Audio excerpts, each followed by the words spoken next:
ವಿದ್ಯಾರ್ಥಿಗಳ ಕಳೆದ ತರಗತಿಯಲ್ಲಿ ನಾವು ಜಿ.ಕೆ. ವೀರೇಶ್ ಅವರ ಸಮಿತಿ ರೈತರ ಆತ್ಮಹತ್ಯೆ ತಡೆಗೆ ಸಂಬಂಧಪಟ್ಟಂತಹ ಕೆಲವು ಅಂಶಗಳನ್ನು ಕುರಿತು ಅಧ್ಯಯನ ಮಾಡ್ತಾ ಇದ್ವಿ. ಅವರ ಪ್ರಕಾರ ರೈತರ ಆತ್ಮಹತ್ಯೆಗೆ ಅನೇಕ ಕಾರಣಗಳು ಶೇಕಡಾವಾರು ಪ್ರಮಾಣದಲ್ಲಿ ಇರ್ತಕ್ಕಂತಹದ್ದನ್ನು ಈ ಮೊದಲು ನಾವು ಗಮನಿಸಿದ್ದೇವೆ. ಅದಕ್ಕೆ ಪೂರಕವಾಗಿ ರೈತರ ಆತ್ಮಹತ್ಯೆ ತಡೆಯಲು ಸರ್ಕಾರ ತೆಗೆದುಕೊಳ್ತಕ್ಕಂತಹ ಅನೇಕ ಕ್ರಮಗಳನ್ನು ಕುರಿತು ಈ ದಿನ ನಾವು ಅಧ್ಯಯನವನ್ನು ಮಾಡೋಣ. ರೈತರ ಆತ್ಮಹತ್ಯೆಯನ್ನು ತಡೀತಕ್ಕಂತಹ ಪ್ರಯತ್ನದಲ್ಲಿ ಒಂದಲ್ಲ ಅನೇಕ ಹಲವಾರು ಸರ್ಕಾರದ ಕ್ರಮಗಳು ಇಲ್ಲಿದ್ದಾವೆ.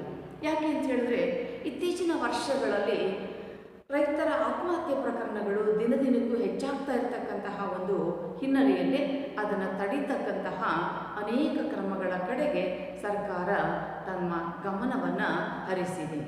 ಆ ದಿಸೆಯಲ್ಲಿ ನಾವು ನೋಡ್ತಕ್ಕಂಥ ಹಲವು ಯೋಜನೆಗಳು ಇಲ್ಲಿದ್ದಾವೆ.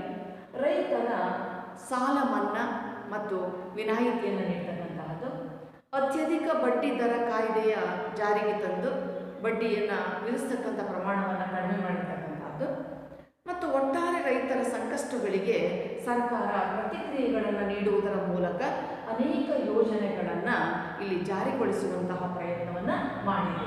ಉದಾಹರಣೆಗೆ ಆರೋಗ್ಯ ವಿಮಾ ಯೋಜನೆ, ಬಡ್ಡಿ ದರ ಇಳಿಕೆ, ಪರಿಹಾರ ನೀತಿಯ ಪುನರ್ ವಿಮರ್ಶೆ, ಮಾಹಿತಿ ಸೌಲಭ್ಯಗಳು, ಬೆಳೆ ವಿಮೆ, ಬಿತ್ತನೆ ಬೀಜಕ್ಕೆ ಸಬ್ಸಿಡಿಯನ್ನು ನೀಡ್ತಕ್ಕಂತಹದ್ದು, ಜಲಾನಯನ ಪ್ರದೇಶಗಳನ್ನು ಅಭಿವೃದ್ಧಿಪಡಿಸ್ತಕ್ಕಂತಹದ್ದು, ಮಾರುಕಟ್ಟೆ ಯೋಜನೆಯನ್ನು ರೂಪಿಸ್ತಕ್ಕಂತಹದ್ದು ಮತ್ತು ಕೃಷಿ ಸಂಶೋಧನೆಯನ್ನು ಕೈಗೊಳ್ತಕ್ಕಂತಹ ಇಂತಹ ಹಲವು ಯೋಜನೆಗಳ ಮೂಲಕ, ಹಲವು ಅಂಶಗಳ ಮೂಲಕ ಇಲ್ಲಿ ಒಂದು ಪ್ರಯತ್ನವನ್ನು ಮಾಡಲಾಗ್ತಾ ಇದೆ ಅಂತಕ್ಕಂಥದ್ದನ್ನು ನಾವಿಲ್ಲಿ ಮುಖ್ಯವಾಗಿ ಗಮನಿಸ್ತೀವಿ.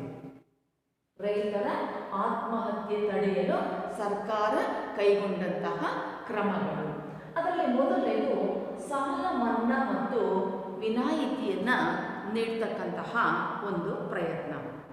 ಸಾಮಾನ್ಯವಾಗಿ ಬೆಳೆಯ ನಷ್ಟಕ್ಕೊಳಗಾಗಿ ಸಕಾಲದಲ್ಲಿ ಮಳೆ ಬಾರದೇ ಇರತಕ್ಕಂತಹ ಸಂದರ್ಭ, ಆ ದವಸ ಧಾನ್ಯಗಳಿಗೆ ಬೆಲೆ ನಿಗದಿಯಾಗ್ತಕ್ಕಂಥ ಸಂದರ್ಭದಲ್ಲಿ ಏರುಪೇರುಗಳು, ತರಕಾರಿ ಬೆಳೆಗೆ ಸಂಬಂಧಪಟ್ಟಂತೆ ಬೆಲೆ ಒಮ್ಮೆಲೆ ಜಾಸ್ತಿ ಆಗ್ತಕ್ಕಂಥದ್ದು ಅಥವಾ ತೀವ್ರ ಕುಸಿತಕ್ಕೊಳಗಾಗ್ತಕ್ಕಂಥದ್ದು, ಇಂತಹ ಅನೇಕ ಆತಂಕಗಳಿಗೆ ಒಳಗಾಗ್ತಕ್ಕಂತಹ ರೈತರು ಅನೇಕ ರೀತಿಯ ಸಂಕಷ್ಟಗಳನ್ನು ಇವತ್ತು ಎದುರಿಸ್ತಾ ಇದ್ದಾರೆ.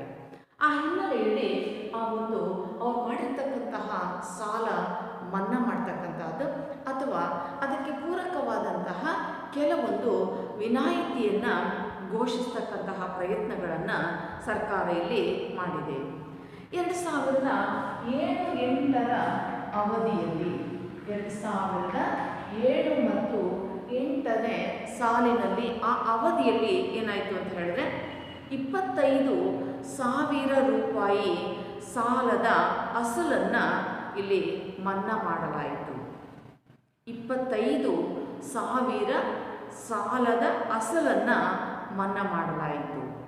ಮತ್ತು ಅದಕ್ಕೊಂದು ಇನ್ನೊಂದು ಮುಂದುವರಿದು 2008ರ ಮಾರ್ಚ್ 31ರೊಳಗೆ ಇಲ್ಲಿ ಅಸಲನ್ನು ಪಾವತಿಸಿದಲ್ಲಿ ಬಡ್ಡಿಯನ್ನು ಮನ್ನಾ ಮಾಡ್ತಕ್ಕಂತಹ ಮತ್ತೊಂದು ನೀತಿಯನ್ನು ಕೂಡ ಇಲ್ಲಿ ಪ್ರಕಟಿಸಲಾಯಿತು. 2007-8ರಲ್ಲಿ 25,000ವರೆಗಿನ ಸಾಲದ ಅಸಲು ಅಮೌಂಟನ್ನು ಮನ್ನಾ ಮಾಡಲಾಯಿತು. ಅದೇ ರೀತಿ ಅದೇ ವರ್ಷ ಮಾರ್ಚ್ 31ರೊಳಗಡೆ ಅಸಲನ್ನು ಪೂರ್ತಿ ಅಸಲನ್ನು ಅವರು ಪಾವತಿಸಿದಲ್ಲಿ ಅದಕ್ಕೇನು ವಿಧಿಸಲಾಗಿತ್ತು ಆ ಬಡ್ಡಿಯನ್ನು ಮನ್ನಾ ಮಾಡುವಂತಹ ಒಂದು ಯೋಜನೆಯನ್ನು ಇಲ್ಲಿ ರೂಪಿಸಲಾಯಿತು. ಅದರ ಅನ್ವಯ ಅವರ 25,000ವರೆಗಿನ ಸಾಲ ಮನ್ನಾ ಆಯಿತು ಮತ್ತು ಮಾರ್ಚ್ 31ರೊಳಗೆ ಪೂರ್ತಿ ಅಸಲನ್ನು ಪಾವತಿಸಿದಲ್ಲಿ ಅವರು ತೆರಬೇಕಾಗಿರ್ತಕ್ಕಂತಹ ಬಡ್ಡಿಯ ಮೊತ್ತವೂ ಕೂಡ ಇಲ್ಲಿ ವಿನಾಯಿತಿಗೆ ಒಳಪಟ್ಟಂತಹದನ್ನು ನೋಡ್ಬೋದು. ಈ ರೂಪದಲ್ಲಿ ಆ ಅವಧಿಗೆ ಸಂಬಂಧಪಟ್ಟಂತೆ ಕರ್ನಾಟಕ ಸರ್ಕಾರ ಇಂತಹದ್ದೊಂದು ಯೋಜನೆಯನ್ನು ಪ್ರಮುಖವಾಗಿ ರೂಪಿಸಿತು. ಅಂತಹ ಒಂದು ಸಾಲ ಮನ್ನಾ ಮತ್ತು ವಿನಾಯಿತಿಯ ಮೂಲಕ ರೈತರ ಸಂಕಷ್ಟಗಳಿಗೆ ಒಂದು ಪರಿಹಾರವನ್ನು ಒದಗಿಸ್ತಕ್ಕಂತಹ ಒಂದು ಪ್ರಯೋಗವನ್ನು ಇಲ್ಲಿ ಮಾಡಲಾಯಿತು. ಎರಡನೇದು ಅತ್ಯಧಿಕ ಬಡ್ಡಿ ದರ ಕಾಯ್ದೆ. ಇಲ್ಲಿ 2004ರಲ್ಲಿ ಈ ಒಂದು ಬಡ್ಡಿ ದರದ ಕಾಯ್ದೆಯನ್ನು ಜಾರಿಗೊಳಿಸಲಾಯಿತು. ಅದರಂತೆ ಸಾಮಾನ್ಯವಾಗಿ ಖಾಸಗಿ ಲೇವಾದೇವಿಗಾರರು ರೈತರಿಗೆ ಸಾಲವನ್ನು ನೀಡ್ತಕ್ಕಂಥದ್ದು, ಆ ಹಣಕ್ಕಾಗಿ ಅತ್ಯಧಿಕ ಮೊತ್ತದ ಬಡ್ಡಿಯನ್ನು ವಿಧಿಸ್ತಕ್ಕಂಥದ್ದು ಒಂದು ಸಾಮಾನ್ಯವಾದಂತಹ ಸಂಗತಿ. ಆ ಕಾರಣಕ್ಕಾಗಿ ರೈತರನ್ನು ಈ ಬಗೆಯ ಸಂಕಷ್ಟದಿಂದ ಪಾರು ಮಾಡ್ತಕ್ಕಂತಹ ಒಂದು ಉದ್ದೇಶದಿಂದ ಅವರು ಖಾಸಗಿ ಲೇವಾದೇವಿಗಾರರು ಹೆಚ್ಚು ಬಡ್ಡಿಯನ್ನು ವಿಧಿಸುವಂತಿಲ್ಲ. ಅಕಸ್ಮಾತ್ ಈ ನಿಯಮವನ್ನು ಉಲ್ಲಂಘಿಸಿದ್ದೇ ಆದಲ್ಲಿ ಅವರಿಗೆ 3 ವರ್ಷಗಳ ಕಾಲ ಜೈಲು ಶಿಕ್ಷೆ ಮತ್ತು 30,000 ಮೊತ್ತದವರೆಗಿನ ದಂಡವನ್ನು ವಿಧಿಸುವಂತಹ ಒಂದು ಆದೇಶವನ್ನು ಜಾರಿಗೊಳಿಸಲಾಯಿತು. ಇದರನ್ವಯ ಇಲ್ಲಿ ಖಾಸಗಿಯಾಗಿ ಸಾಲವನ್ನು ನೀಡ್ತಕ್ಕಂಥವರು ಹೆಚ್ಚಿನ ಬಡ್ಡಿಯನ್ನು ವಿಧಿಸುವಂತಿಲ್ಲ ಅಂತಕ್ಕಂತಹ ಒಂದು ಪ್ರಯತ್ನವನ್ನು ಈ ಒಂದು ವ್ಯಾಪ್ತಿಯಲ್ಲಿ ಅತ್ಯಧಿಕ ಬಡ್ಡಿ ದರ ಕಾಯ್ದೆ 2004ರ ವ್ಯಾಪ್ತಿಯಲ್ಲಿ ಕೈಗೊಳ್ಳಲಾಯಿತು. ಮತ್ತೊಂದು ರೈತರ ಸಂಕಷ್ಟಗಳಿಗೆ ಪ್ರತಿಕ್ರಿಯೆಗಳು. ರೈತರು ಒಂದಲ್ಲ ಎರಡಲ್ಲ 10 ಬಗೆಯ ಸಂಕಷ್ಟಗಳಿಗೆ ಒಳಗಾಗ್ತಾ ಇದ್ದಂತಹದ್ದು ಉಂಟು. ಈ ಹಿನ್ನೆಲೆಯಲ್ಲಿ ಜಿ.ಕೆ. ವೀರೇಶ ಸಮಿತಿ, ನಾವು ಕಳೆದ ತರಗತಿಯಲ್ಲಿ ಏನು ಅಧ್ಯಯನ ಮಾಡಿದ್ದೀವಿ, ಜಿ.ಕೆ. ವೀರೇಶ ಸಮಿತಿ ಕೆಲವೊಂದು ಶಿಫಾರಸುಗಳನ್ನು ಮಾಡ್ತಾರೆ. ಉದಾಹರಣೆಗೆ ರೈತರ ಕಲ್ಯಾಣ ನಿಧಿಯನ್ನು ಸ್ಥಾಪನೆ ಮಾಡ್ತಕ್ಕಂಥದ್ದು, ಅಥವಾ ಅವರ ರೈತರ ಸುರಕ್ಷಾ ನಿಧಿಯನ್ನು ಸ್ಥಾಪನೆ ಮಾಡ್ತಕ್ಕಂಥದ್ದು. ಆ ಮೂಲಕ ಅವರ ಸಂಕಷ್ಟಗಳಿಗೆ ಒಂದು ಪ್ರತಿಕ್ರಿಯೆಯನ್ನು ನೀಡ್ಬೋದು ಅಥವಾ ಕೆಲವೊಂದು ಸಂಕಷ್ಟಗಳಿಗೆ ಸ್ಪಂದಿಸಬಹುದು ಎನ್ನುವಂತಹ ಒಂದು ದಿಸೆಯಲ್ಲಿ. ಹಾಗಾದರೆ ಇಲ್ಲಿ ರೈತರ ಸಂಕಷ್ಟಗಳಿಗೆ ಪ್ರತಿಕ್ರಿಯೆ ಎನ್ನುವ ವ್ಯಾಪ್ತಿಯಲ್ಲಿ ಜಿ.ಕೆ. ವೀರೇಶ ಸಮಿತಿ ನೀಡಿದಂತಹ ಕೆಲವು ಶಿಫಾರಸುಗಳು. ಯಾಕೆಂದರೆ ರೈತರ ಆತ್ಮಹತ್ಯೆಗೆ ಏನೆಲ್ಲ ಕಾರಣಗಳಿದ್ದಾವೆ ಅಂತಕ್ಕಂಥದ್ದನ್ನು ಬಹಳ ವಿವರವಾಗಿ ವಿಶ್ಲೇಷಣಾತ್ಮಕವಾಗಿ ಜಿ.ಕೆ. ವೀರೇಶ ಸಮಿತಿ ಅಂತಕ್ಕಂಥದ್ದು ಅಧ್ಯಯನ ಮಾಡ್ತಾರೆ.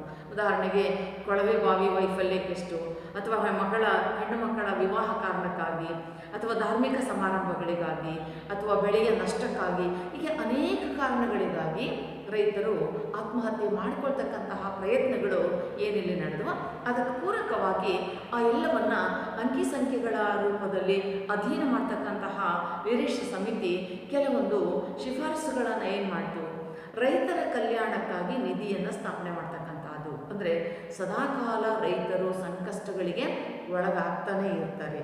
ಅದಕ್ಕಾಗಿ ಒಂದು ನಿಗದಿತ ಠೇವಣಿಯ ರೂಪದಲ್ಲಿ ನಿಧಿಯನ್ನು ಸ್ಥಾಪನೆ ಮಾಡ್ತಕ್ಕಂಥದ್ದು. ಮತ್ತೊಂದು ಕೆಲವು ಅಗತ್ಯದ ಸುರಕ್ಷಾ ಕ್ರಮಗಳು. ಆ ಥರದ ಕ್ರಮಗಳನ್ನು ಕೈಗೊಳ್ಳೋದ್ರಿಂದ, ಕ್ರಮಗಳನ್ನು ಆಯೋಜಿಸೋದ್ರಿಂದ ಏನಾಗ್ತದೆ ಅಂತ ಹೇಳಿದ್ರೆ ಈ ಒಂದು ರೈತರ ಆತ್ಮಹತ್ಯೆಯನ್ನು ತಡೆಯಬಹುದಾದಂತಹ ಪ್ರಯತ್ನಗಳು ಇಲ್ಲಿ ಮುಖ್ಯವಾಗಿ ಅನುಕೂಲ ಆಗ್ತವೆ. ಈ ಹಿನ್ನೆಲೆಯಲ್ಲಿ ಕೆಲವೊಂದು ಕ್ರಮಗಳನ್ನು, ರೈತರ ಸಂಕಷ್ಟಗಳಿಗೆ ಪ್ರತಿಕ್ರಿಯೆಗಳು, ಆ ಒಂದು ಸಮಸ್ಯೆಗಳಿಗೆ ಸ್ಪಂದಿಸ್ತಕ್ಕಂತಹದ್ದು, ಆ ರೂಪದಲ್ಲಿ ಕೆಲವೊಂದು ಯೋಜನೆಗಳನ್ನು ಸರ್ಕಾರ ಇಲ್ಲಿ ಜಾರಿಗೆ ತರುವಂತಹ ಪ್ರಯತ್ನಗಳನ್ನು ಮಾಡಲಾಯಿತು. ಅವುಗಳಲ್ಲಿ ಮುಖ್ಯವಾಗಿ ನಾವು ಆ ಸಂಕಷ್ಟಗಳಿಗೆ ಪ್ರತಿಕ್ರಿಯೆಗಳ ರೂಪದಲ್ಲಿ ಆರೋಗ್ಯ ವಿಮಾ ಯೋಜನೆ ಆಗಿರ್ಬೋದು, ಬಡ್ಡಿ ದರ ಇಳಿಕೆ ಮಾಡ್ತಕ್ಕಂಥದ್ದು, ಪರಿಹಾರ ನೀತಿಯನ್ನು ಪುನರ್ ವಿಮರ್ಶೆ ಮಾಡ್ತಕ್ಕಂಥದ್ದು, ಮಾಹಿತಿ ಸೌಲಭ್ಯಗಳನ್ನು ಒದಗಿಸ್ತಕ್ಕಂಥದ್ದು, ಬೆಳೆ ವಿಮೆಯ ಸೌಲಭ್ಯ ನೀಡ್ತಕ್ಕಂತಹದ್ದು, ಬಿತ್ತನೆ ಬೀಜಕ್ಕೆ ಸಬ್ಸಿಡಿ ನೀಡ್ತಕ್ಕಂಥದ್ದು, ಜಲಾನಯನ ಪ್ರದೇಶಗಳನ್ನು ಅಭಿವೃದ್ಧಿಗೊಳಿಸ್ತಕ್ಕಂಥದ್ದು, ಹಾಗೆಯೇ ಮಾರುಕಟ್ಟೆ ಯೋಜನೆಯನ್ನು ರೂಪಿಸ್ತಕ್ಕಂಥದ್ದು ಮತ್ತು ಕೃಷಿ ಸಂಶೋಧನೆ. ಇಂತಹ ಅನೇಕ ಯೋಜನೆಗಳು, ಸುರಕ್ಷಾ ಕ್ರಮಗಳು ಮತ್ತು ಪರಿಹಾರ ನಿಧಿಯ ಮೂಲಕ ಕೆಲವು ಅಗತ್ಯದ ಸುರಕ್ಷಾ ಕ್ರಮಗಳನ್ನು ಕೈಗೊಳ್ಳುವಂತಹ ಪ್ರಯತ್ನಗಳು ಇಲ್ಲಿ ನಡೆಯುತ್ತವೆ. ಮೊದಲನೇದು ಆರೋಗ್ಯ ವಿಮಾ ಯೋಜನೆ. ಸಾಮಾನ್ಯವಾಗಿ ಹಳ್ಳಿಗಳಲ್ಲಿ ವಾಸ ಮಾಡ್ತಕ್ಕಂತಹ ರೈತರಿಗೆ ಸಕಾಲದಲ್ಲಿ ಉತ್ತಮವಾದಂತಹ ಆರೋಗ್ಯದ ಸೌಲಭ್ಯಗಳು ದೊರೆಯತಕ್ಕಂಥದ್ದು ಕಷ್ಟ. ದೂರದ ನಗರ ಪ್ರದೇಶಗಳಲ್ಲಿ ಅಲ್ಲಿನ ಆ ಒಂದು ಔಷಧಿಯ ವೆಚ್ಚ ದುಬಾರಿಯಾಗಿರುತ್ತದೆ. ಆಸ್ಪತ್ರೆಯ ಸೌಲಭ್ಯಗಳು ಸಾಕಷ್ಟು ಇದ್ದರೂ ಕೂಡ ಅಲ್ಲಿ ಹೆಚ್ಚು ಹಣವನ್ನು ಖರ್ಚು ಮಾಡಬೇಕಾಗುತ್ತೆ. ಈ ಎಲ್ಲವನ್ನು ಗಮನಿಸಿದಂತಹ ಸರ್ಕಾರ ರೈತರ ಹಿತದೃಷ್ಟಿಯಿಂದ, ಅವರ ಸುರಕ್ಷತೆಯ ಕ್ರಮದಿಂದ ಕೆಲವು ಯೋಜನೆಗಳನ್ನು ಜಾರಿಗೆ ತರಲಾಯಿತು. ಅಂತಹದರಲ್ಲಿ ಮೊದಲನೇದು ಈ ಒಂದು ಆರೋಗ್ಯ ವಿಮಾ ಯೋಜನೆ ಅಂತಕ್ಕಂಥದ್ದು. ಆ ಅವಧಿಯಲ್ಲಿ ಈ ಒಂದು ಆರೋಗ್ಯ ವಿಮಾ ಯೋಜನೆಯನ್ನು 2000 ಅವಧಿಯಲ್ಲಿ ಜಾರಿಗೊಳಿಸಲಾಯಿತು. ಅಂದು ಅದು ಯಶಸ್ವಿನಿ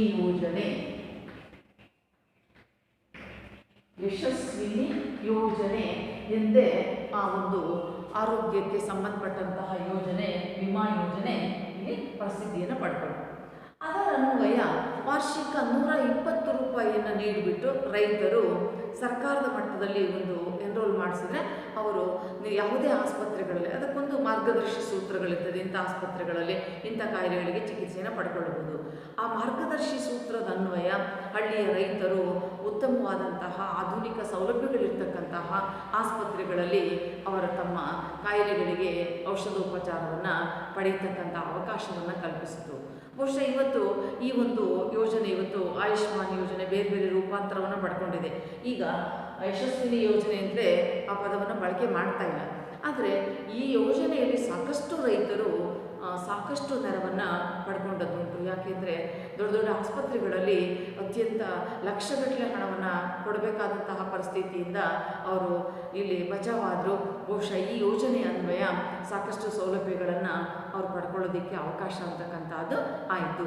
ಹೀಗಾಗಿ ರೈತರ ಒಂದು ವಿಮಾ ಯೋಜನೆ ಅಂತಕ್ಕಂಥದ್ದು, ಆರೋಗ್ಯಕ್ಕೆ ಸಂಬಂಧಪಟ್ಟಂಥ ವಿಮಾ ಯೋಜನೆ 2000ರಲ್ಲಿ ಜಾರಿಗೆ ಬಂದು ಅನೇಕ ರೈತ ಕುಟುಂಬಗಳಿಗೆ ಸಾಕಷ್ಟು ನೆರವನ್ನು ನೀಡಿತು ಅಂತಕ್ಕಂತಹ ಒಂದು ಅಂಶವನ್ನು ನಾವು ಮುಖ್ಯವಾಗಿ ಗಮನಿಸಬಹುದು. ಮತ್ತೊಂದು ಬಡ್ಡಿ ದರ ಇಳಿಕೆ. ಬಹುಶಃ ಇಲ್ಲಿ ಖಾಸಗಿ ಲೇವಾದೇವಿಗಾರರು ಅಥವಾ ಬೇರೆ ಕಡೆ ಬಡ್ಡಿಯನ್ನು ತರ್ತಕ್ಕಂತಹ ಒಂದು ಸಂದರ್ಭವನ್ನು ಗಮನಿಸಿದಾಗ ನಾವು 2007 ಮತ್ತು 2008 ಅವಧಿಯಲ್ಲಿ ಆಗ ಇರ್ತಕ್ಕಂತಹ ಸರ್ಕಾರಿ ಬ್ಯಾಂಕ್ಗಳಲ್ಲಿದ್ದಂತಹ 6% ಬಡ್ಡಿಯ ಪ್ರಮಾಣದಿಂದ 4%ಗೆ ಆ ಬಡ್ಡಿ ದರವನ್ನು ಇಳಿಕೆ ಮಾಡಲಾಯಿತು. ಅಂದರೆ ಈ ಅವಧಿಯಲ್ಲಿ 2007-08 ಸಾಲ ಮನ್ನಾ ವಿನಾಯಿತಿ ಯೋಜನೆ ಮತ್ತು ವಿನಾಯಿತಿ ಜಾರಿ ಬಂತು. ಅದೇ ಸಂಬಂಧ ಅದೇ ವರ್ಷ ಬಡ್ಡಿ ದರವನ್ನು ಕೂಡ ಕಡಿಮೆ ಮಾಡಲಾಯಿತು. ಆ ಸಂದರ್ಭದಲ್ಲಿ 6% ಪ್ರಮಾಣದ ಬಡ್ಡಿ ದರವನ್ನು 4% ಪ್ರಮಾಣಕ್ಕೆ ಇಳಿಕೆ ಮಾಡಲಾಯಿತು. ಇದರಿಂದ ರೈತರಿಗೆ ಸಾಕಷ್ಟು ಅನುಕೂಲ ಆಗಿದ್ದನ್ನು ನಾವಿಲ್ಲಿ ಮುಖ್ಯವಾಗಿ ಗಮನಿಸಬಹುದು. ಮತ್ತೊಂದು ಪರಿಹಾರ ನೀತಿಯ ಪುನರ್ವಿಮರ್ಶೆ. ಸರ್ಕಾರ ನೀಡ್ತಕ್ಕಂತಹ ಪರಿಹಾರ ನೀತಿಗಳನ್ನು ಇಲ್ಲಿ ಪುನರ್ವಿಮರ್ಶೆ ಮಾಡ್ತಕ್ಕಂತಹ ಪ್ರಯತ್ನಗಳನ್ನು ಮಾಡಲಾಯಿತು. ಯಾಕೆ ಅಂತ ಹೇಳಿದ್ರೆ, ಆತ್ಮಹತ್ಯೆಯ ಕಾರಣಕ್ಕಾಗಿ ಇಲ್ಲಿ ಸರ್ಕಾರ ಬೇರೆ ಬೇರೆ ರೂಪದಲ್ಲಿ ಕೆಲವೊಂದು ಪರ್ಯಾಯ ನೀತಿಗಳನ್ನು ರೂಪಿಸಬೇಕಾದಂಥ ಹೊಣೆಗಾರಿಕೆ ಬಂತು. 90ರ ದಶಕದಲ್ಲಿ 2000-2010 ಈ ಅವಧಿಗಳಲ್ಲಿ ರೈತರ ಆತ್ಮಹತ್ಯೆ ಪ್ರಕರಣಗಳು ದಿನದಿನಕ್ಕೂ ಹೆಚ್ಚಾಗ್ತಾ ಬಂದಂತಹದನ್ನು ಇಲ್ಲಿ ಮುಖ್ಯವಾಗಿ ನಾವು ಗಮನಿಸಬಹುದಾಯಿತು. ಆ ಸಂದರ್ಭದಲ್ಲಿ ಅನೇಕರು ಶಿಫಾರಸು ಮಾಡಿದ್ರು, ಬೇರೆ ಬೇರೆ ಕಾರಣಗಳನ್ನು ಅದಕ್ಕೆ ಕಂಡುಹಿಡಿತಕ್ಕಂತಹ ಪ್ರಯತ್ನಗಳನ್ನು ಕೂಡ ಇಲ್ಲಿ ಮಾಡಲಾಯಿತು. ರೈತರು ಯಾತಕ್ಕಾಗಿ ಆತ್ಮಹತ್ಯೆಯನ್ನು ಮಾಡಿಕೊಳ್ತಾ ಇದ್ದಾರೆ ಅದನ್ನೇ ನಾವು ಮತ್ತೊಮ್ಮೆ ಗಮನಿಸೋದಾದರೆ, GK ವೀರೇಶ ಸಮಿತಿ ಅಂತಕ್ಕಂಥದ್ದು ಪ್ರತಿಯೊಂದು ಅಂಶವನ್ನು ಕುರಿತು ಇಲ್ಲಿ ವಿವರಣಾತ್ಮಕವಾದಂತಹ ಒಂದು ಅಧ್ಯಯನವನ್ನು ಕೈಗೊಂಡರು. ಅದರ ಅನ್ವಯ ಯಾಕೆ ರೈತರಲ್ಲಿ ಆತ್ಮಹತ್ಯೆ ಪ್ರಮಾಣ ಅಂತಕ್ಕಂಥದ್ದು ಹೆಚ್ಚಾಗ್ತಾ ಇದೆ, ಅವರಲ್ಲಿ ಆತ್ಮವಿಶ್ವಾಸದ ಕೊರತೆ ಅಂತಕ್ಕಂಥದ್ದು ಕಂಡು ಬರ್ತಾ ಇದೆ. ಈ ಕಾರಣಕ್ಕಾಗಿ ಆ ಪರಿಹಾರ ನೀಡ್ತಕ್ಕಂತಹ ನೀತಿಯ ಪುನರ್ವಿಮರ್ಶೆಯನ್ನು ಮಾಡಲಾಯಿತು.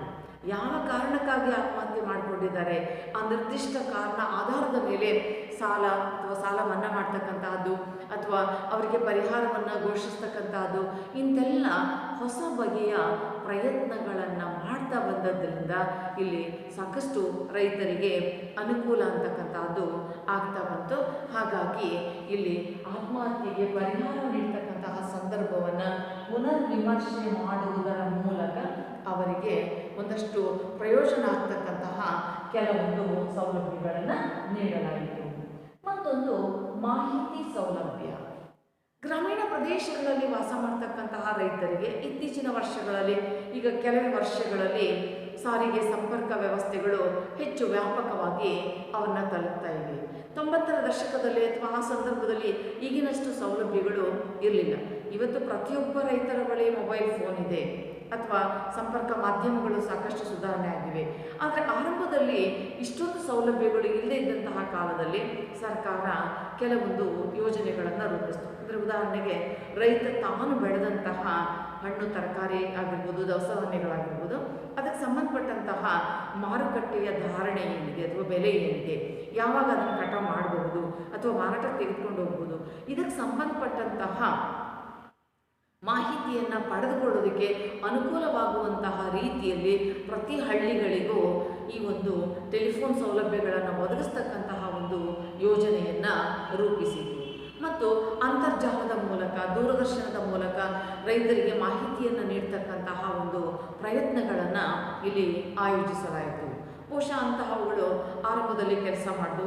ಈಗ ಎಲ್ಲ ಪ್ರತಿಯೊಬ್ಬ ರೈತರು ಸಾರಿಗೆ ಸಂಪರ್ಕ ವಿಚಾರದಲ್ಲಿ ಸಾಕಷ್ಟು ಅಭಿವೃದ್ಧಿಯನ್ನು ಪಡ್ಕೊಂಡಿದ್ದಾರೆ. ಅಂತರ್ಜಾಲದ ಮೂಲಕ, ದೂರವಾಣಿಯ ಮೂಲಕ ಬೆಲೆ, ಅವುಗಳ ಪೂರೈಕೆ, ಮಾರುಕಟ್ಟೆಯ ಬೇಡಿಕೆ, ಈ ಎಲ್ಲವುಗಳನ್ನು ಗಮನದಲ್ಲಿರಿಸಿಕೊಂಡು ತಾವು ಬೆಳೆದಂತಹ ವಸ್ತುಗಳನ್ನು ಮಾರಾಟ ಮಾಡ್ತಕ್ಕಂತಹ ಒಂದು ಮಾಹಿತಿ ಸೌಲಭ್ಯವನ್ನು ನೀಡುವಂತಹ ರೀತಿಯಲ್ಲಿ ಸಕಾಲದಲ್ಲಿ ಇಲ್ಲಿ ಕೈಗೊಳ್ಳಲಾಯಿತು.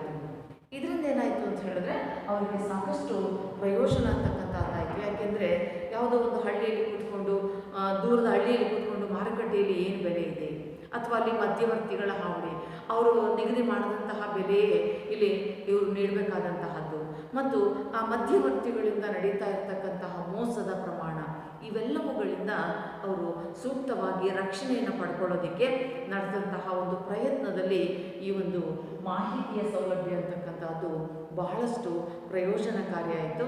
ಅದರನ್ವಯ ಅವರು ತಮ್ಮ ವಸ್ತುಗಳನ್ನು ಮಾರಾಟ ಮಾಡ್ತಕ್ಕಂಥದ್ದು ಅಥವಾ ಬೀಜ ಬಿತ್ತನೆ, ಈ ಎಲ್ಲವನ್ನು ಕೂಡ ಅವರು ಪೂರ್ವ ನಿಗದಿತ ರೀತಿಯಲ್ಲಿ ಯೋಜನೆ ಮಾಡೋದಕ್ಕೆ, ಪ್ಲ್ಯಾನ್ ಮಾಡೋದಕ್ಕೆ ಇದೊಂದು ಅನುಕೂಲ ಅಂತಕ್ಕಂಥದ್ದಾಯಿತು. ಹಾಗಾಗಿ ಅಲ್ಲಿ ಮಾಹಿತಿಯ ಸೌಲಭ್ಯ ಕೂಡ ಅವರಿಗೆ ಸಕಾಲದಲ್ಲಿ ದೊರಕೋದಕ್ಕೆ ಅವಕಾಶಗಳನ್ನು ಮಾಡಿಕೊಡಲಾಯಿತು. ಮತ್ತೊಂದು ಬೆಳೆ ವಿಮೆ. ನೋಡಿ, ರೈತರು ಒಂದು ಹಂತದಲ್ಲಿ ಈಗಾಗಲೇ ನಾವು ಸಾಕಷ್ಟು ಸಾರಿ ಅಧ್ಯಯನ ಮಾಡಿದ್ದೀವಿ. ಭಾರತೀಯ ರೈತ ಈ ಮಾನ್ಸೂನ್ ಜೊತೆಗೆ ಜೂಜಾಟ ಆಡದಂತೆ, ಮಳೆ ಬಂದರೆ ಬಂತು, ಇಲ್ಲ ಅಂದರೆ ಇಲ್ಲ, ಇಂತಹ ಸಂಕಷ್ಟ ಪರಿಸ್ಥಿತಿಯಲ್ಲಿ ರೈತ ಏನು ಮಾಡಬೇಕಾಗುತ್ತೆ? ಈ ಥರದ ಪರಿಸ್ಥಿತಿಗಳಲ್ಲಿ ಅಕಸ್ಮಾತ್ ಮಳೆಗಾಲ ಶುರುವಾಯಿತು, ಬೀಜವನ್ನು ಬಿತ್ತನೆ ಮಾಡಲಾಗಿದೆ, ನಂತರ ಮಳೆ ಬರಲೇ ಇಲ್ಲ, ಅಥವಾ ಕೆಲವು ಸಮಯ ಬಂತು, ಕೊನೆಯಲ್ಲಿ ಬೆಳೆ ಬರಲೇ ಇಲ್ಲ, ಆಗ ಉಂಟಾಗ್ತಕ್ಕಂಥ ನಷ್ಟ, ಅದಕ್ಕಾಗಿ ರೈತರು ಮಾಡಿಕೊಂಡಂತಹ ಸಾಲ, ಇದಕ್ಕೆ ಯಾರು ಹೊಣೆಗಾರರು? ಇಂತಹದ್ದೊಂದು ಪ್ರಶ್ನೆ ಇಲ್ಲಿ ನಿರಂತರವಾಗಿ ನಮ್ಮ ರೈತ ವರ್ಗವನ್ನು ಕಾಡೋದಕ್ಕೆ ಶುರುವಾಯಿತು. ಅಂಥ ಸಂದರ್ಭದಲ್ಲಿ ಜಾರಿಗೆ ಬಂದಂತಹ ಯೋಜನೆ ಬೆಳೆ ವಿಮೆ ಯೋಜನೆ. ಪ್ರಧಾನಮಂತ್ರಿ ಫಸಲ್ ಬಿಮಾ ಯೋಜನೆ ಅಂದರೆ ಅದು ದೇಶವ್ಯಾಪಿ ಕೂಡ ಸಾಕಷ್ಟು ಪ್ರಸಿದ್ಧಿಯನ್ನು ಪಡ್ಕೊಳ್ತು. ಅಂದರೆ ರೈತರು ತಾವು ಬೆಳೆದಂತಹ ಬೆಳೆಗೆ ವಿಮೆಯನ್ನು ಮಾಡಿಸ್ತಕ್ಕಂಥದ್ದು. ಆಕಸ್ಮಿಕ ನಷ್ಟವಾದಲ್ಲಿ ಸರ್ಕಾರ ಆ ಒಂದು ಹಣವನ್ನು, ನಷ್ಟವನ್ನು ಭರಿಸ್ಕೊಡ್ಬೇಕು, ತುಂಬಿಕೊಡ್ಬೇಕು ಅಂತಕ್ಕಂತಹ ಒಂದು ಯೋಜನೆ ಇದಾಗಿದೆ. ಇದರಿಂದಾಗಿ ಕೆಲವು ಪ್ರಕೃತಿ ವಿಕೋಪಗಳು ಅಥವಾ ಸಾಂದರ್ಭಿಕ ಸನ್ನಿವೇಶಗಳು, ಇಂತಹ ಕಾರಣಗಳಲ್ಲಿ ಏನಾದರೂ ನಷ್ಟ ಆದರೆ ಅದಕ್ಕಾಗಿ ಅವರು ಬೆಳೆ ವಿಮೆಯ ಮೂಲಕ ತಮಗಾಗಿರ್ತಕ್ಕಂಥ ನಷ್ಟವನ್ನು ಅವರು ತುಂಬಿಸಿಕೊಳ್ಳಬಹುದು. ಇಂತಹದೊಂದು ಪ್ರಯತ್ನ ಕೂಡ ಅಲ್ಲಿ ಮಾಡಲಾಯಿತು. ಇದರನ್ವಯ ಅನೇಕ ಕಡೆಗಳಲ್ಲಿ ಅನೇಕ ಬೆಳೆಯನ್ನು ಬೆಳೆದು ನಷ್ಟಕ್ಕೊಳಗಾಗಿರ್ತಕ್ಕಂತಹ ರೈತರು ಈ ಫಸಲು ಬಿಮಾ ಯೋಜನೆಯ ವ್ಯಾಪ್ತಿಯಲ್ಲಿ ಬೆಳೆ ವಿಮೆಯ ಹಣವನ್ನು ತಗೊಂಡಿದ್ದಾರೆ. ಸರ್ಕಾರವೇ ನೇರವಾಗಿ ಅವರ ಖಾತೆಗಳಿಗೆ, ರೈತರ ಖಾತೆಗಳಿಗೆ ಹಣವನ್ನು ಜಮಾ ಮಾಡಿದೆ. ಇಂತಹ ಯೋಜನೆ ರೈತರ ಸಂಕಷ್ಟಕ್ಕೆ ಅತ್ಯುತ್ತಮವಾದಂತಹ ಒಂದು ಪ್ರತಿಕ್ರಿಯೆ ಆಗಿತ್ತು. ಮತ್ತೊಂದು ಬಿತ್ತನೆ ಬೀಜದ ಸಬ್ಸಿಡಿ. ಒಂದು ಕಾಲ ಇತ್ತು, ರೈತ ತಾನು ಬೆಳೆದಂತಹ ಬೆಳೆಯ ಗಟ್ಟಿ ಕಾಳುಗಳನ್ನೇ ಬೀಜಕ್ಕಾಗಿ ಬಳಕೆ ಮಾಡ್ತಕ್ಕಂಥದ್ದು. ಆದರೆ ಇವತ್ತಿನ ಪರಿಸ್ಥಿತಿಯಲ್ಲಿ ಸುಧಾರಿತ ತಳಿಯ ಬೀಜಗಳನ್ನು ಬಳಕೆ ಮಾಡಬೇಕಾಗಿರೋದ್ರಿಂದ ಅಲ್ಲಿ ತಾವು ಬೆಳೆದಂತಹ ಬೆಳೆಯ ಬೀಜಗಳನ್ನೇ ಇಲ್ಲಿ ಬಳಸೋಕ್ಕಾಗ್ತಾ ಇಲ್ಲ. ಸರ್ಕಾರವೇ ಸುಧಾರಿತ ತಳಿಯ ಬೀಜಗಳನ್ನು, ಹೈಬ್ರಿಡ್ ತಳಿಯ ಬೀಜಗಳನ್ನು ಇಲ್ಲಿ ಪೂರೈಕೆ ಮಾಡ್ತಾ ಇದೆ. ಅಂತಹ ಸಂದರ್ಭದಲ್ಲಿ ಬಿತ್ತನೆ ಕಾಲ ಬಂದಂತಹ ಅವಧಿಯಲ್ಲಿ ರೈತರಲ್ಲಿ ಇದು ಕೂಡ ಒಂದು ನೂಕುನುಗ್ಗಲು ಉಂಟಾಗ್ತದೆ. ಅಂಥ ಸಂದರ್ಭದಲ್ಲಿ ರೈತರ ಒಂದು ಅವರಿಗೆ ಬಿತ್ತನೆ ಬೀಜದ ವಿಚಾರದಲ್ಲಿ ಸಬ್ಸಿಡಿಯನ್ನು ನೀಡ್ತಕ್ಕಂಥದ್ದು, ರಿಯಾಯಿತಿಯನ್ನು ನೀಡ್ತಕ್ಕಂಥದ್ದು, ರಿಯಾಯಿತಿ ದರದಲ್ಲಿ ಅವರಿಗೆ ಬೀಜಗಳ ಪೂರೈಕೆ ಮಾಡೋದ್ರಲ್ಲಿ ರೈತರು ಆ ಒಂದು ಬೀಜಗಳ ಬಳಕೆಯನ್ನು ಮಾಡಿಕೊಳ್ಬೋದು, ಹೆಚ್ಚು ಬೆಳೆಯನ್ನು ಬೆಳೆಯೋದಕ್ಕೆ ಅನುಕೂಲ ಆಗುತ್ತೆ. ಮತ್ತು ಇವತ್ತು ಹೈಬ್ರಿಡ್ ತಳಿಯು ಉತ್ಪಾದನೆಯ ಪ್ರಮಾಣವನ್ನು ಕೂಡ ಹೆಚ್ಚಿಸ್ತಾ ಇದೆ. ಹೀಗಾಗಿ ಅಂತಹದೊಂದು ಪ್ರಯೋಜನ ಕೂಡ ಈ ಒಂದು ವ್ಯಾಪ್ತಿಯಲ್ಲಿ ಬಂದಿರತಕ್ಕಂಥದ್ದನ್ನು ನೋಡ್ತಾ ಇದ್ದೀವಿ. ಇವತ್ತು ಆ ಬಿತ್ತನೆ ಬೀಜದ ಸಬ್ಸಿಡಿಯ ಕಾರಣದಿಂದಾಗಿ ರೈತರು ಅತ್ಯುತ್ತಮ ಗುಣಮಟ್ಟದ ಬೀಜಗಳ ಪೂರೈಕೆಯನ್ನು ಪಡ್ಕೊಳ್ತಾ ಇದ್ದಾರೆ ಮತ್ತು ಹೆಚ್ಚು ಬೆಳೆಯನ್ನು ಬೆಳೆಯೋದಕ್ಕೆ ಅವಕಾಶವನ್ನು ಮಾಡಿಕೊಂಡಿದ್ದಾರೆ. ಮತ್ತೊಂದು ಜಲಾನಯನ ಅಭಿವೃದ್ಧಿ. ನೀರಾವರಿ ಚೌಕಟ್ಟು, ನೀರಾವರಿ ಸೌಲಭ್ಯಗಳು ಇರ್ತಕ್ಕಂತಹ ಪ್ರದೇಶಗಳಲ್ಲಿ ಸರ್ಕಾರ ಅವರಿಗೆ ಅಂತಲ್ಲಿ ಹೆಚ್ಚು ಹಣವನ್ನು ಇನ್ವೆಸ್ಟ್ ಮಾಡ್ತಕ್ಕಂಥದ್ದು ಮತ್ತು ಆ ಪ್ರದೇಶವನ್ನು ಅಭಿವೃದ್ಧಿಗೊಳಿಸ್ತಕ್ಕಂಥದ್ದು. ಅಲ್ಲಿ ಅವರು ಬೆಳಿಬೇಕಾಗಿರ್ತಕ್ಕಂತಹ ಬೆಳೆ ಎಲ್ಲಿ ಕೃತಕ ನೀರಾವರಿ ಸೌಲಭ್ಯಗಳಿದ್ದಾವೆ ಅಂತಲ್ಲಿ ನೀರನ್ನು ಆಧಾರವಾಗಿಟ್ಕೊಂಡೇ ಬೆಳಿಬೋದಾದಂತಹ ಬೆಳೆಗಳ ಬೆಳೆಗೆ ಹೆಚ್ಚು ಅವಕಾಶವನ್ನು ಮಾಡಲಾಯಿತು. ಅಲ್ಲಿ ಹೆಚ್ಚು ಹಣವನ್ನು ಹೂಡಿಕೆ ಮಾಡಲಾಯಿತು. ಆದ್ದರಿಂದ ಸಾಕಷ್ಟು ಲಾಭ ಕೂಡ ಇಲ್ಲಿ ಸರ್ಕಾರಕ್ಕೆ ಬಂತು. ಹೀಗಾಗಿ ಇಲ್ಲಿ ಜಲಾನಯನ ಅಭಿವೃದ್ಧಿ ಪ್ರದೇಶಗಳನ್ನು ಅಭಿವೃದ್ಧಿ ಮಾಡ್ತಕ್ಕಂಥದ್ದು, ಆ ಮೂಲಕ ಸಾಕಷ್ಟು ಪ್ರಗತಿಯನ್ನು ಮಾಡಿಕೊಳ್ಳೋದಕ್ಕೆ ಅವಕಾಶ ಆಗ್ತಕ್ಕಂಥದ್ದು ಆಯಿತು. ಮತ್ತೊಂದು ಮಾರುಕಟ್ಟೆಯ ಯೋಜನೆ.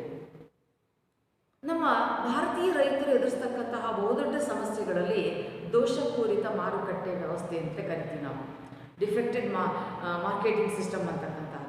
ಆ ದೋಷಪೂರಿತ ಮಾರುಕಟ್ಟೆ ಅಂತಕ್ಕಂಥ ವ್ಯವಸ್ಥೆ ಏನಾಗುತ್ತೆ, ರೈತರು ತಾವು ಬೆಳೆದ ಬೆಲೆಯನ್ನು ಮಾರುಕಟ್ಟೆಗೆ ತಲುಪಿಸುವಾಗ ಇರ್ಬೋದಾದಂತಹ ಸಾರಿಗೆ ವ್ಯವಸ್ಥೆಯ ಕೊರತೆ, ಅಥವಾ ಅದರ ಬೆಲೆಯನ್ನು ತಿಳ್ಕೊಳ್ಳುವಾಗ ಸಂಪರ್ಕ ಮಾಧ್ಯಮಗಳ ಕೊರತೆ, ಅಥವಾ ಇನ್ನು ಅನೇಕ ಪ್ರಕೃತಿ ವಿಕೋಪಗಳಿಗೆ ಒಳಗಾಗ್ತಕ್ಕಂತಹ ಸಂದರ್ಭಗಳು, ಇಂತಹ ಅನೇಕ ಸನ್ನಿವೇಶಗಳನ್ನು ತೆಗೆದುಕೊಂಡಾಗ ಅವರು ಯಾವ ಕಾಲದಲ್ಲಿ ಯಾವ ಸಂದರ್ಭದಲ್ಲಿ ಯಾವ ಬೆಳೆಯನ್ನು ಮಾರಾಟ ಮಾಡ್ಬೋದು, ಅಲ್ಲಿ ವಸ್ತುಗಳ ಪೂರೈಕೆ ಹೇಗಿದೆ, ಬೆಲೆಯ ನಿಗದಿ ಪ್ರಮಾಣ ಹೇಗಿದೆ, ಇದನ್ನು ವೈಜ್ಞಾನಿಕವಾಗಿ ಅಧ್ಯಯನ ಮಾಡಿ ನಿಗದಿತ ಸಂದರ್ಭಗಳಲ್ಲಿ ಆ ಮಾರುಕಟ್ಟೆಗೆ ವಸ್ತುಗಳನ್ನು ಮಾರಾಟ ಮಾಡ್ತಕ್ಕಂಥ ಒಂದು ವ್ಯವಸ್ಥೆಯನ್ನು, ಅಥವಾ ರೈತರು ಬೆಳೆದಂತಹ ಬೆಳೆಯನ್ನು ಉಗ್ರಾಣಗಳಲ್ಲಿ ಅಥವಾ ವೇರ್ಹೌಸಸ್ ಅಂತ ಏನು ಕರಿತೀವಿ ಅಲ್ಲಿ ಸಂಗ್ರಹಿಸಿರ್ತಕ್ಕಂತಹ ಒಂದು ವ್ಯವಸ್ಥೆ, ಇದಕ್ಕೆ ಸಂಬಂಧಪಟ್ಟಂತಹ ಹಲವೊಂದು ಮಾರುಕಟ್ಟೆಯ ಯೋಜನೆಗಳನ್ನು ರೂಪಿಸಲಾಯಿತು. ಯಾಕೆಂದರೆ ವರ್ಷ ಇಡೀ ಕಷ್ಟಪಟ್ಟು ಬೆಳೆದಿರ್ತಕ್ಕಂತಹ ರೈತರ ಬೆಳೆಗೆ ಸರಿಯಾದಂತಹ ಒಂದು ಬೆಲೆ ದೊರೆಯಲಿಲ್ಲ, ಉತ್ತಮವಾದಂತಹ ಮಾರುಕಟ್ಟೆ ವ್ಯವಸ್ಥೆಯ ಲಭ್ಯತೆ ಆಗಲಿಲ್ಲ ಅಂತ ಹೇಳಿದ್ರೆ ಅವರು ವರ್ಷ ಇಡೀ ನಷ್ಟಕ್ಕೊಳಗಾಗ್ತಾರೆ.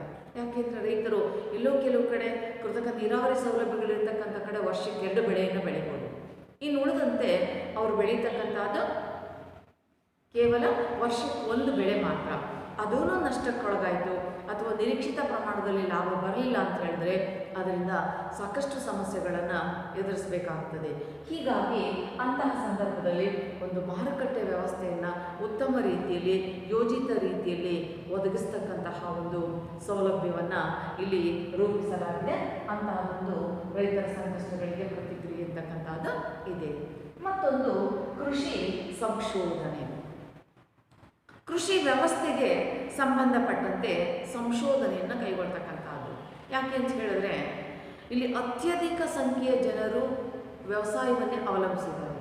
ಆದರೆ ಅದರಿಂದ ಬರ್ತಕ್ಕಂತಹ ಉತ್ಪನ್ನದ ಪ್ರಮಾಣ ಅಂತಕ್ಕಂಥದ್ದೇನಿದೆ ಅದು ಬಹಳಷ್ಟು ಕಡಿಮೆ ಪ್ರಮಾಣದಲ್ಲಿ ಇದೆ. ಅದರಿಂದಾಗಿ ಇಲ್ಲಿ ಕೃಷಿಗೆ ಸಂಬಂಧಪಟ್ಟಂತಹ ಸಂಶೋಧನೆಯ ಕಡೆಗೆ ಆದ್ಯತೆಯನ್ನು ನೀಡಲಾಯಿತು. ಯಾಕೆ ಹೀಗಾಗ್ತಾ ಇದೆ ಮತ್ತು ಅವರು ಯಾವ ಬೆಳೆಯನ್ನು ಬೆಳೆಯಬಹುದು ಅಂತಕ್ಕಂಥದ್ದು, ಅಥವಾ ರೈತರಿಗೆ ಒಂದು ವೈಜ್ಞಾನಿಕವಾಗಿರ್ತಕ್ಕಂಥ ಮಾಹಿತಿಯನ್ನು ನೀಡ್ತಕ್ಕಂಥದ್ದು. ಇಲ್ಲಿ ಬಹಳಷ್ಟು ನಮ್ಮ ರೈತರು ಮಣ್ಣಿನ ಪರೀಕ್ಷೆಯನ್ನು ಮಾಡಿಸೋದೇ ಇಲ್ಲ.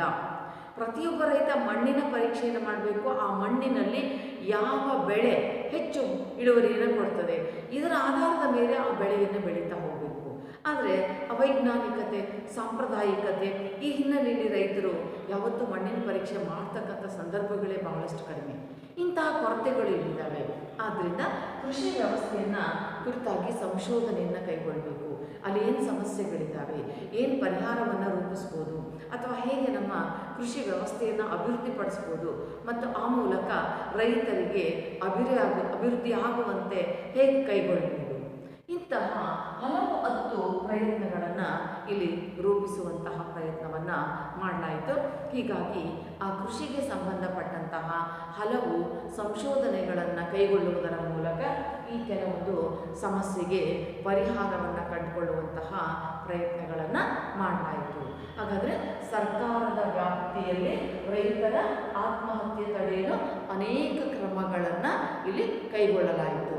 ಆ ಎಲ್ಲ ಕ್ರಮಗಳು ನಮ್ಮ ಗ್ರಾಮೀಣ ರೈತರ, ವಿಶೇಷವಾಗಿ ಸಣ್ಣ ರೈತರನ್ನೂ ಒಳಗೊಂಡಂತೆ ಅವರಿಗೆ ಪರಿಹಾರವನ್ನು ಒದಗಿಸ್ತಕ್ಕಂಥದ್ದು, ಅವ್ರ ಸಾಲ ಮನ್ನಾ ಮಾಡ್ತಕ್ಕಂಥದ್ದು ಅಥವಾ ವಿನಾಯಿತಿಯನ್ನು ತೋರಿಸ್ತಕ್ಕಂಥದ್ದು, ಬಡ್ಡಿ ದರವನ್ನು ಕಡಿಮೆ ಮಾಡ್ತಕ್ಕಂಥದ್ದು, ಮತ್ತು ರೈತರ ಸಂಕಷ್ಟಗಳಿಗೆ ಅನೇಕ ರೀತಿಯ ಪ್ರತಿಕ್ರಿಯೆಗಳ ರೂಪದಲ್ಲಿ ಪರಿಹಾರವನ್ನು ಒದಗಿಸ್ತಕ್ಕಂಥದ್ದು. ಯಾಕೆ ಅಂತ ಹೇಳಿದ್ರೆ ಇಲ್ಲಿ ಕೇವಲ ಪರಿಹಾರಗಳಷ್ಟೇ ಅಲ್ಲ, ಅದನ್ನು ಯಥಾವತ್ತಾಗಿ ತಲುಪಿಸುವಂತಹ ಒಂದು ಪ್ರಯತ್ನ ಕೂಡ ಆಗಬೇಕು. ಅನೇಕ ಯೋಜನೆಗಳಿರ್ಬೋದು, ಆ ಯೋಜನೆಗಳ ಬಗ್ಗೆ ನಮ್ಮ ರೈತರಿಗೆ ಮಾಹಿತಿ ದೊರೆಯಬೇಕು. ಅಂತಹ ಪ್ರತಿಕ್ರಿಯೆಗಳ ಮೂಲಕ ಇಲ್ಲಿ ಹಲವಾರು ಅವಕಾಶಗಳನ್ನು ನೀಡುವಂತಹ ಒಂದು ಪ್ರಯತ್ನವನ್ನು ಮಾಡಲಾಗಿದೆ. ಹೀಗಾಗಿ ರೈತರ ಆತ್ಮಹತ್ಯೆಯನ್ನು ತಡೆಯೋದಕ್ಕೆ ಅನೇಕ ರೀತಿಯ ಅಭಿವೃದ್ಧಿ ಕ್ರಮಗಳನ್ನು ಇಲ್ಲಿ ಕೈಗೊಳ್ಳಲಾಯಿತು. ಇದಕ್ಕೆ ಪೂರಕವಾಗಿ ಕೆಲವೊಂದು ಕೃಷಿ ನೀತಿಯನ್ನು ಕೂಡ ಇಲ್ಲಿ ಪ್ರಕಟಿಸಲಾಯಿತು. ಕೃಷಿ ನೀತಿ ಅಂದರೆ ಕೃಷಿ ವ್ಯವಸ್ಥೆಯನ್ನು ಸುಧಾರಣೆ ಮಾಡ್ತಕ್ಕಂತಹ ಸಂದರ್ಭದಲ್ಲಿ 2006 ಮತ್ತು 2007ರ ಅವಧಿಯಲ್ಲಿ ಕೃಷಿ ನೀತಿಯನ್ನು ಪ್ರಕಟಿಸುವಂತಹ ಒಂದು ಸಂದರ್ಭವನ್ನು ಸರ್ಕಾರ ಇಲ್ಲಿ ರೂಪಿಸಿಕೊಂಡಿತು. ಅದರನ್ವಯ ಆ ಹೊಸ ನೀತಿಯು ಪಂಚಸೂತ್ರಗಳನ್ನು ಒಳಗೊಂಡಿತ್ತು. ಪಂಚಸೂತ್ರ, ಪಂಚ ಅಂದರೆ 5 ಸೂತ್ರಗಳನ್ನು ಒಳಗೊಂಡಿತ್ತು. ನೋಡಿ, ಕೃಷಿ ನೀತಿಯು 2006 ಮತ್ತು 2007ರಲ್ಲಿ ಅನುಷ್ಠಾನಕ್ಕೆ ಬಂದಿದ್ದು. ಅದು ಪಂಚಸೂತ್ರಗಳನ್ನು, ಅಂದರೆ ರೈತರ ಅಭಿವೃದ್ಧಿಗಾಗಿ, ಅವರ ಆತ್ಮಹತ್ಯೆಯನ್ನು ತಡೆಯಲು, ಅವರ ಒಂದು ಜೀವನ ಕ್ರಮವನ್ನು ಸುಧಾರಿಸೋದಕ್ಕೆ 5 ಪ್ರಮುಖವಾದಂತಹ ಸೂತ್ರಗಳನ್ನು ಜಾರಿಗೊಳಿಸಲಾಯಿತು. ಹಾಗಾದರೆ ಕೃಷಿ ನೀತಿಯು ಪಂಚಸೂತ್ರಗಳನ್ನು ಒಳಗೊಂಡಿತ್ತು. ಅವುಗಳಲ್ಲಿ ಮೊದಲನೇದು ಮಣ್ಣಿನ ಆರೋಗ್ಯದ ಸಂರಕ್ಷಣೆ. ನಾವು ಈ ಮೊದಲು ನೋಡಿದಾಗೆ ನಮ್ಮ ರೈತರು ಯಾವತ್ತೂ ಮಣ್ಣಿನ ಪರೀಕ್ಷೆಯನ್ನು ಮಾಡದೇನೆ ಅಲ್ಲಿ ಬೆಳೆಯನ್ನು ಬೆಳೀತಕ್ಕಂಥದ್ದು. ಎಷ್ಟೋ ಕಡೆ ಕೆಲವು ಮಣ್ಣು ಕೆಲವು ಬೆಳೆಗೆ ಪೂರಕವಾಗಿರುವುದಿಲ್ಲ. ಅಂಥ ಸಂದರ್ಭದಲ್ಲಿ ಅಧಿಕ ಇಳುವರಿಯನ್ನು ಅಲ್ಲಿ ಪಡೆಯೋಕ್ಕಾಗೋದಿಲ್ಲ. ಆದ್ದರಿಂದ ಮುಖ್ಯವಾಗಿ ಮಣ್ಣಿನ ಆರೋಗ್ಯ ಸಂರಕ್ಷಣೆ ಮಾಡಬೇಕು. ಅಂದರೆ ಮಣ್ಣನ್ನು ರಕ್ಷಿಸಬೇಕು. ಮಣ್ಣಿನ ಫಲವತ್ತತೆಯ ಸವಕಳಿ ಆಗದೇ ಇರತಕ್ಕಂತಹ ರೀತಿಯಲ್ಲಿ ನೋಡಿಕೊಳ್ಬೇಕು. ಅದಕ್ಕೆ ಸಂಬಂಧಪಟ್ಟಂತಹ ಕೆಲವೊಂದು ಕ್ರಮಗಳನ್ನು ರೂಪಿಸಬೇಕು. ಮಣ್ಣಿನ ಫಲವತ್ತತೆಯ ಸವಕಳಿ ಆಗದೇ ಇರತಕ್ಕಂಥ ರೀತಿಯಲ್ಲಿ ಭೂಮಿಯ ಫಲವತ್ತತೆಯನ್ನು ಅಥವಾ ಮಣ್ಣಿನ ಆರೋಗ್ಯವನ್ನು ಸಂರಕ್ಷಣೆ ಮಾಡುವುದರ ಮೂಲಕ ಈ ಒಂದು ರೈತರಿಗೆ ಅನುಕೂಲಕರವಾಗ್ತಕ್ಕಂತಹ ಕೆಲಸವನ್ನು ಮಾಡಬಹುದು. ಎರಡನೆಯದು ಸಂಪನ್ಮೂಲ ರಕ್ಷಣೆ ಮತ್ತು ಸಣ್ಣ ನೀರಾವರಿ ನಿರ್ವಹಣೆ ಅಥವಾ ಸಂರಕ್ಷಣೆಯನ್ನು ಮಾಡ್ತಕ್ಕಂಥದ್ದು. ಇಲ್ಲಿ ಸಂಪನ್ಮೂಲಗಳ ರಕ್ಷಣೆಯನ್ನು ಮಾಡ್ತಕ್ಕಂಥದ್ದು. ನೋಡಿ, ಭಾರತ ಸಂಪದ್ಭರಿತ ದೇಶ. ಇಲ್ಲಿರ್ತಕ್ಕಂಥ ಸಂಪನ್ಮೂಲಗಳಿಗೆ ಕೊರತೆ ಇಲ್ಲ. India is a rich country but its inhabitants are poor. India is a rich country, Bharat ಒಂದು ಶ್ರೀಮಂತ ದೇಶ. But its inhabitants are poor, ಆದರೆ ಅಲ್ಲಿನ ನಿವಾಸಿಗಳು ಬಡವರು. ಅಂದರೆ ಇದು ಸಂಪದ್ಭರಿತ ದೇಶ, ಶ್ರೀಮಂತ ದೇಶ. ಈ ಸಂಪದ್ಭರಿತ ದೇಶದಲ್ಲಿ ಸಂಪನ್ಮೂಲಗಳ ಒಂದು ರಕ್ಷಣೆಯನ್ನು ಮಾಡಬೇಕು. ಇರ್ತಕ್ಕಂಥ ಸಂಪತ್ತನ್ನು, ನ್ಯಾಚುರಲ್ ರಿಸೋರ್ಸಸನ್ನು ನಾವು ಹೇಗೆ ಬಳಕೆ ಮಾಡಿಕೊಳ್ಬೇಕು ಅಂತಕ್ಕಂತಹ ಒಂದು ಯೋಜನೆಯನ್ನು ಮಾಡಬೇಕಾಗುತ್ತೆ. ಅದಕ್ಕೆ ಪೂರಕವಾಗಿ ಸಣ್ಣ ನೀರಾವರಿ ಸಂರಕ್ಷಣೆಯನ್ನು ಮಾಡಬೇಕು. ಯಾಕೆಂದರೆ ಇವತ್ತು ಅನೇಕ ಕಡೆಗಳಲ್ಲಿ ಸಕಾಲದಲ್ಲಿ ಮಳೆ ಬೀಳೋದಿಲ್ಲ. ಅಂಥ ಸಂದರ್ಭದಲ್ಲಿ ಕೃತಕ ನೀರಾವರಿ ಸೌಲಭ್ಯಗಳನ್ನು ಸಂರಕ್ಷಣೆಯ ರೂಪದಲ್ಲಿ ಒದಗಿಸುವಂತಹ ಪ್ರಯತ್ನವನ್ನು ಮಾಡಬೇಕು ಅಂತಕ್ಕಂಥದ್ದು ಎರಡನೇದು. ಮೂರನೇದು ಸಕಾಲದಲ್ಲಿ ಸಾಲವನ್ನು ನೀಡ್ತಕ್ಕಂಥದ್ದು. ಒಂದು ಬಹುಮುಖ್ಯವಾಗಿರ್ತಕ್ಕಂತಹ ಸಮಸ್ಯೆ ಏನು ಅಂತ ಹೇಳಿದ್ರೆ, ರೈತರಿಗೆ ಅವರಿಗೆ ಅವಶ್ಯಕತೆ ಇದ್ದಾಗ ಸರ್ಕಾರ ಸಾಲದ ಸೌಲಭ್ಯವನ್ನು ವಿಸ್ತರಿಸಬೇಕು, ಸಾಲವನ್ನು ನೀಡಬೇಕು ಒಂದು ಕಡಿಮೆ ಅವಧಿಯಲ್ಲಿ. ಯಾಕೆ ಅಂತ ಹೇಳಿದ್ರೆ ಇವತ್ತು ಸಾಲ ನೀಡ್ತಕ್ಕಂಥದ್ರಲ್ಲಿ ಅನೇಕ ಗೊಂದಲಗಳು, ಹಲವೊಂದು ಡಾಕ್ಯುಮೆಂಟ್ಸ್ಗಳಿದ್ದಾವೆ. ಎಷ್ಟೋ ರೈತರಿಗೆ ಏನು ಮಾಡಬೇಕು ಅದನ್ನು ಬಳಕೆ ಮಾಡ್ತಕ್ಕಂಥದ್ದು ಹೇಗೆ ಗೊತ್ತಿರೋದಿಲ್ಲ. ಆದ್ದರಿಂದ ರೈತರಿಗೆ ಯಾವಾಗ ಆಯಾ ಬೆಳೆಯನ್ನು ಬೆಳೀತಕ್ಕಂತಹ ಒಂದು ಪ್ರದೇಶದ ಆಧಾರದ ಮೇಲೆ ಯಾವಾಗ ಅವರಿಗೆ ಸಾಲ ಸೌಲಭ್ಯದ ಅಗತ್ಯ ಇದೆ ಅದನ್ನು ದೃಷ್ಟಿಯಲ್ಲಿರಿಸಿಕೊಂಡು ರೈತರಿಗೆ ಸಕಾಲದಲ್ಲಿ ಸಾಲದ ಸೌಲಭ್ಯವನ್ನು ನೀಡ್ತಕ್ಕಂತಹ ಒಂದು ಪ್ರಯತ್ನವನ್ನು ಮಾಡಬೇಕು. ಆ ಸರಿಯಾದ ಸಮಯದಲ್ಲಿ ಸಾಲ ಅವರಿಗೆ ಸಿಕ್ತು ಅಂತ ಹೇಳಿದ್ರೆ ಅದಕ್ಕೆ ಸಂಬಂಧಪಟ್ಟಂಥ ಬೆಳೆಯನ್ನು ಅವರು ಬೆಳ್ಕೊಳ್ಳೋದಕ್ಕೆ ಅನುಕೂಲ ಅಂತಕ್ಕಂಥದ್ದು ಆಗುತ್ತೆ ಅಂತಕ್ಕಂಥದ್ದು. ಮತ್ತೊಂದು ಕೊಯ್ಲೋತ್ತರ ಪ್ರಕ್ರಿಯೆ ಉತ್ಪಾದನೆಯೊಂದಿಗೆ ಸಂಯೋಜನೆಯನ್ನು ಮಾಡ್ತಕ್ಕಂಥದ್ದು. ಈಗ ದವಸ ಧಾನ್ಯಗಳನ್ನು ಕೊಯ್ಲು ಮಾಡಿದ ನಂತರ ಮತ್ತೊಮ್ಮೆ ಅಲ್ಲಿ ಬಿತ್ತನೆ ಮಾಡ್ತಕ್ಕಂತಹ ಅವಧಿಯಲ್ಲಿನ ಒಂದು ಮಧ್ಯದ ಅವಧಿಯನ್ನು ಅವರಲ್ಲಿ ಸರಿಯಾಗಿ ಬ್ಯಾಲೆನ್ಸ್ ಮಾಡಿ ಬಳಕೆ ಮಾಡಿಕೊಳ್ತಾ ಹೋಗಬೇಕು. ಒಂದು ಸಮಯದಲ್ಲಿ ಯಾವ ಬೆಳೆಯನ್ನು ಬೆಳಿಬೇಕು, ಯಾಕೆಂತ ಹೇಳಿದ್ರೆ ಕೆಲವು ಸಾರಿ ಮಿಶ್ರ ಬೆಳೆಯನ್ನು ಬೆಳೀತಕ್ಕಂಥದ್ದು, ಅಥವಾ ಕೆಲವು ಸಾರಿ ದ್ವಿದಳ ಧಾನ್ಯಗಳನ್ನು ಬೆಳೆದ ನಂತರ ಏಕದಳ ಧಾನ್ಯಗಳನ್ನು ಬೆಳೆದ್ರೆ ಆ ಮಣ್ಣಿನಲ್ಲಿ ಶೇಖರಣೆ ಆಗಿರ್ತಕ್ಕಂಥ ಸಾರಜನಕ ಆ ಏಕಧಾನ್ಯ ಸಸ್ಯಗಳಿಗೆ ವಿತರಣೆ ಆಗುತ್ತೆ. ಈ ಥರದ ಕೆಲವೊಂದು ತಾಂತ್ರಿಕವಾದಂತಹ ಅಂಶಗಳನ್ನು ದೃಷ್ಟಿಯಲ್ಲಿರಿಸಿಕೊಂಡು ಕೊಯ್ಲೋತ್ತರ ಪ್ರಕ್ರಿಯೆಯನ್ನು ಇಲ್ಲಿ ಸಂಯೋಜಿಸಬೇಕು ಅಂತಕ್ಕಂಥದ್ದು. ಮತ್ತೊಂದು ತಂತ್ರಜ್ಞಾನದ ವರ್ಗಾವಣೆಯನ್ನು ಮಾಡ್ತಕ್ಕಂಥದ್ದು. 5ನೇದು ತಂತ್ರಜ್ಞಾನದ ವರ್ಗಾವಣೆಯನ್ನು ಮಾಡ್ತಕ್ಕಂಥದ್ದು. ಬಹುಶಃ ಇವತ್ತು ಸಾಂಪ್ರದಾಯಿಕವಾಗಿರ್ತಕ್ಕಂತಹ ಮಾದರಿಯಲ್ಲಿಯೇ ರೈತರು ತಾವು ಬೆಳೆಯನ್ನು ಬೆಳೀತಾ ಬಂದರೆ, ವೈಜ್ಞಾನಿಕ ಪದ್ಧತಿಯನ್ನು ಬಳಕೆ ಮಾಡಿಕೊಳ್ತಾ ಹೋದರೆ, ಆಧುನಿಕ ತಂತ್ರಜ್ಞಾನವನ್ನು ಬಳಕೆ ಮಾಡದೆ ಹೋದರೆ ಅವರು ಬಹಳಷ್ಟು ಕಡಿಮೆ ಇಳುವರಿಯನ್ನು ಪಡ್ಕೊಳ್ಬೇಕಾಗುತ್ತೆ. ಆದ್ದರಿಂದಾಗಿ 1970-71ರಿಂದ ಕೃಷಿ ಗಣತಿಯನ್ನು ಆಯೋಜಿಸಲಾಗಿದೆ. ಕೃಷಿ ಗಣತಿ. ಈ ಕೃಷಿ ಗಣತಿ 1970-71ರಿಂದ ಆರಂಭ ಆಗಿದ್ದಂತಹದ್ದು ಇಲ್ಲಿ ಪೀರಿಯಡಿಕ್ ಆಗಿ ನಡೀತಾ ಬರ್ತಾ ಇದೆ.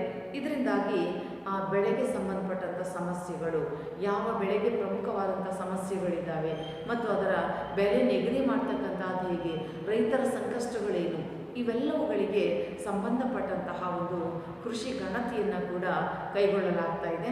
ಅದರ ಅನ್ವಯ ನಡೀತಕ್ಕಂತಹ ಗಣತಿಯು ರೈತರಿಗೆ ಸಾಕಷ್ಟು ಪ್ರಯೋಜನಕಾರಿಯಾದಂತಹ ಒಂದು ವಾತಾವರಣವನ್ನು ರೂಪಿಸಿದೆ ಅಂಥೇಳಿ ಹೇಳ್ಬೋದು.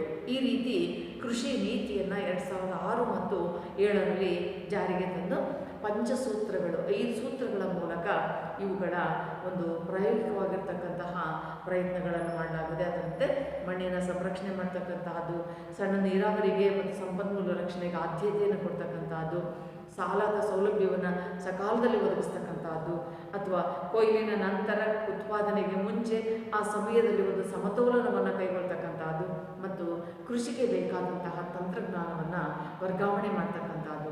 ಈ ಎಲ್ಲ ದೃಷ್ಟಿಯಿಂದ ಕೃಷಿ ಗಣತಿಯನ್ನು 1970-71ರಲ್ಲಿ ಮೊದಲನೇ ಬಾರಿಗೆ ಕೈಗೊಳ್ಳಲಾಯಿತು.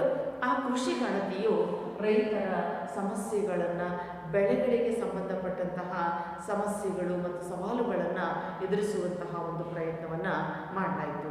ಹೀಗಾಗಿ ಇವತ್ತು ಸರ್ಕಾರ ರೈತರ ಆತ್ಮಹತ್ಯೆಯನ್ನು ತಡೆಗಟ್ಟೋದಕ್ಕೆ ಹಲವಾರು ವಿಭಿನ್ನ ರೀತಿಯ ಯೋಜನೆಗಳನ್ನು ರೂಪಿಸುವಂತಹ ಒಂದು ಪ್ರಯತ್ನವನ್ನು ಇಲ್ಲಿ ಮಾಡಿದೆ ಅಂತಕ್ಕಂಥದ್ದನ್ನು ನಾವಿಲ್ಲಿ ಈ ಮೂಲಕ ಅಧ್ಯಯನ ಮಾಡಬಹುದು.